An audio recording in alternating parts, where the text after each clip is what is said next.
I think you've got to look at the language. Fans deserve better. Well, they deserve better starting from you. You know, you should be embarrassed about getting beat by Burnley. You should be embarrassed about some of the run of form that you've been on because you're responsible for it.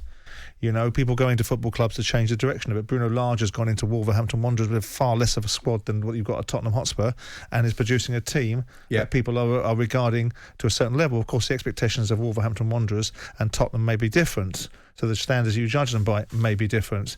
But I thought it was an appallingly childish interview. I thought it was temperamental. By him? I thought it was reactionary. Yeah. If they'd have beaten Burnley, we wouldn't have heard this. We wouldn't have heard this because we heard a very different narrative from him earlier in a week, right, about how much he loves coming into Tottenham. He comes in with a smile. He comes in enjoying working with the players. He gets beat by Burnley and he comes out with this. This is the rambling. Listen, if you show me a good loser and I'll show you a loser. Nobody wants to see managers being calm and collected about losing games. But the temperamental nature of it, I wonder how many times he's done interviews like this in Italy that we've not been privy to. I wonder how many times he's put himself in a situation where he makes these ridiculously emotive outbursts. And we all know where it's going, and I'm not defending Daniel. I'm not going to be in the owner's camp of defending Daniel because we all know where this is going to spin to. It's going to spin to the fact that Daniel Levy is a dreadful owner and won't spend any money. It was a scandalously poor interview. Scandalous. When you say poor, what do you mean poor? By Conte? I think it's an outrageously unprofessional interview. We all know that. By Conte? Yeah, I do. I think we can all be temperamental, and Italians have a propensity to be temperamental, and they have this emotional side of things, and this is part and parcel of his makeup. For him to talk about the emotion, he was beyond happy after they beat Man City. He then supplemented that by talking about the nature of how much he enjoys being at Tottenham Hotspur. Said it himself. And everyone looks at it and goes, well, hang on a second, that rose back against the narrative of a media situation that's reporting the fact he's endlessly unhappy. We all know that any sensible person knows that buying players in January is a difficult piece of business that you're not going to be led with. They were never going to get Diaz. He was always going to Liverpool. They bought 2 players in. They've got rid of some troubled players. He's rebuilding the team. What precisely is he complaining about? So does this go back to the January window when he only got Kulusevski and Bentancur? I wonder if there's other factors in the equation. I wonder if, the project at Man United, as much as I'm an advocate for Ralph Rangnick, is not working well, and whether there's influences suggesting that maybe Man United are looking at it saying we should have got him first time round, maybe we'll get him this time round. Maybe Levy spent so much time prostituting himself trying to convince Conte to come into Tottenham that he never had a proper relationship with Conte, so now that things are a little bit tough for Conte, he talks about the nature of being on a precipice, and in fact that Daniel Levy's got to talk him down from that precipice apparently.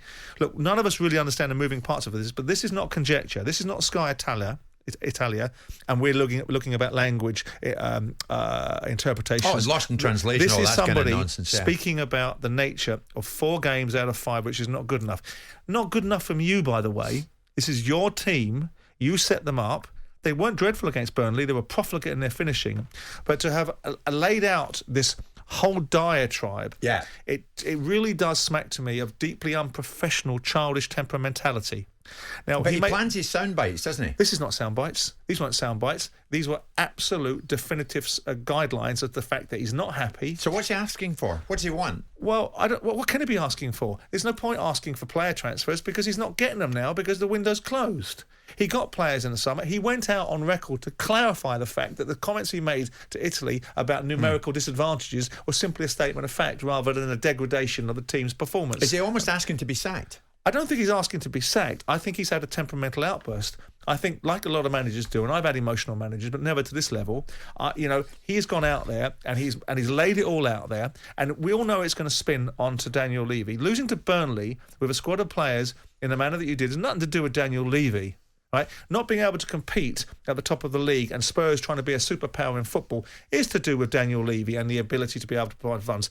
Any sensible observer would look at this and say he came into a squad of players that needed to be supplemented. He wasn't unhappy when he took the job. He wasn't unhappy during periods of time when the team was going in the right direction. The moment they start losing, here we have this. Who wants this from a football manager? This is not leadership. When you talk about fans deserve better, they deserve better from you. You should be embarrassed that your team have been beaten by Burnley. And by the way, well done to Burnley. They've won 2 games back-to-back and they're digging themselves out of this situation. So we'll have that conversation later on. Yeah. But I look at it and say, there were outside factors going on. And now whether I start to spin up a conspiracy theory narrative that United, I might be looking at the reality of Conte, But there's nothing about that interview that I say he comes away with. This is not about being honest.